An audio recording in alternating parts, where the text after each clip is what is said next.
Welcome back to Jiu-Jitsu Philosophy 101. Today, we are going to be looking at what I believe makes a black belt.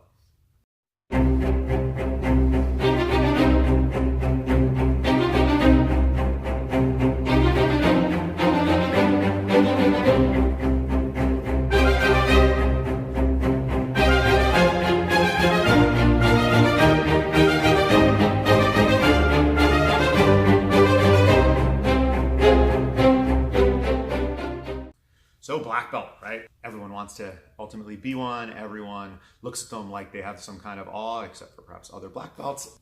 The black belt, right? It's been in movies and television, and everyone knows what it means, and you believe it's this idea of mastery, and it's the first question people who don't ever train they want to ask is, "You black belt?"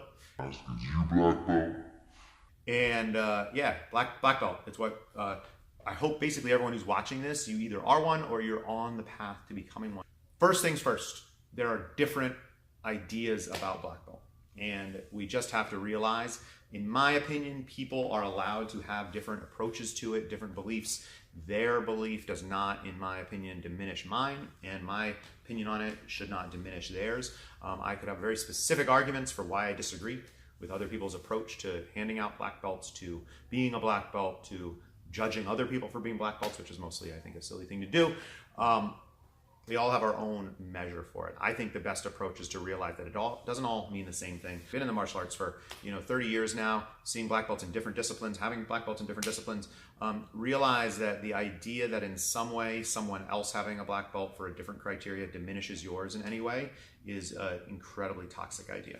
This idea that, oh wait, they got a black belt, they've been training only 3 years, and they're, oh, that's just from a school that's kind of trying to get money and all that. Yeah, okay, fine. It doesn't affect what you have. Like, it has no bearing on what you have, and therefore you have to think a little bit deeper and harder about where that judgment is coming from and if it's actually necessary, or if you can just kind of let people do their thing and you worry about your thing and you keep improving yours until it's where you want it to be, instead of worrying so much about what's happening in someone else's yard. So here's my definition of black belt. I think it involves three ideas. And my approach to it is that these three ideas, absolutely any person can do it. It's just going to take time and a lot of work. The three ideas are, first, a general understanding of jiu-jitsu as a whole. I remember meeting a guy who was a blue belt. He'd been training for a long time, but never kind of moved up in the ranks. He'd been training 5, 6 years, 7 years, something like that. And he said to me, myself was maybe only a blue belt or a purple belt at the time. And he said, well, jiu-jitsu, it's like, I got all of it. I got the sense of all of it. I'm like, okay, cool. And even then I was like, nah, that doesn't feel right. Like, that can't be the right attitude. Like, forget about your belt. Like, most black belts I know won't say at this point that they know all of it. I don't know all of it. So we're not expecting you to know all of it. There's no such thing as knowing all of it. It's having this overall picture. It means that, I don't have anything in the way of a berimbolo game, but I got an idea what it is. I don't have any idea how to do the worm guard, but I have an idea where it is. And more importantly, I know where it fits into the rest of jiu-jitsu. So if you've never taken the time to work on your leg locks yet, you probably should. But if you've never taken any time to work on your leg locks, you get an idea about where they come into play. They come into play as an alternative to guard passing. They disguise some of the other things you're doing through the threat of leg locks. And of course, by themselves, they're incredible finishes, right? So you understand where within jiu-jitsu each part works. And so that's the first step, is we need to have this general understanding of jiu-jitsu. The second necessary element, I believe, for black belt is that you yourself have developed your own approach. You have your specialties. You have the things that maybe they're very similar to the rest of your school. Maybe they're very similar to some of your training partners, or like your jiu-jitsu heroes. You model after them a little bit. That's all fine.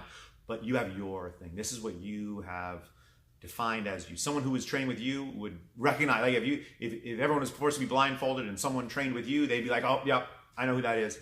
I know exactly what it is. I can recognize this. I recognize that. There's a signature to your jiu-jitsu. We put a signature on it. This is my approach to it. It's an adjustment to the overall picture. No, but we want to put our own personality on it. I don't think there's any interest in everyone becoming just this robot doing the exact same technique against each other, because then what we're doing is we're limiting ourselves to purely our athletic attributes. So if you and I have the exact same knowledge, the exact same approach, the exact same techniques, then if I'm the better athlete, I'm going to win every single time. Or maybe I'm the one with better emotional control, I'm going to win every single time. That's not what, in my mind, we're looking here to practice is, you know, who's ultimately stronger, who's ultimately faster. I'd rather have it be our different knowledges, our different approaches, our different strategies put together, and then see which one comes out. And then when, you know, you are successful against me, I can then say, okay, how do I change it?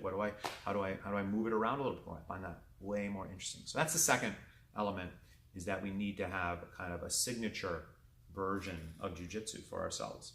And the third and the most important one, and the one that some people get very quickly, some people take forever to really get a grasp on it, is having the methods and tools for your own learning. People learn in different ways. Some people like writing everything down. Some people love watching instructional videos. Some people only can do it experientially, where they are doing the movements with each other. They feel it. They are incredible physical learners. I was never a good physical learner. You know, I have to rep things a lot of times for my body to lock it down. Conceptual learner. Once I do a technique and I learn the underlying concepts behind it, I'll then be able to reproduce it. My body will then inch by inch get the mechanics down. Allows me to improvise more effectively if I understand the underlying concepts. And for myself, it's sometimes in those improvisational moments that I have my most success, or I have certainly my most joy in training. And so for myself, it's underlying concepts. Once I get those, and I have another video on how technique will inspire the concept, and then the concept will re-inspire other techniques. The idea is that you need to know how to learn, and you need to know how you learn, not just how anyone can learn.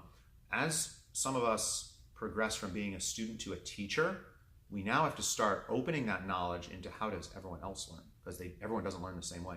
So once we have that challenge of having to say, how does everyone else, okay, this person learns entirely differently from myself. How do I get my knowledge out of my head and into theirs, even though I can't do it the same way that it got into mine?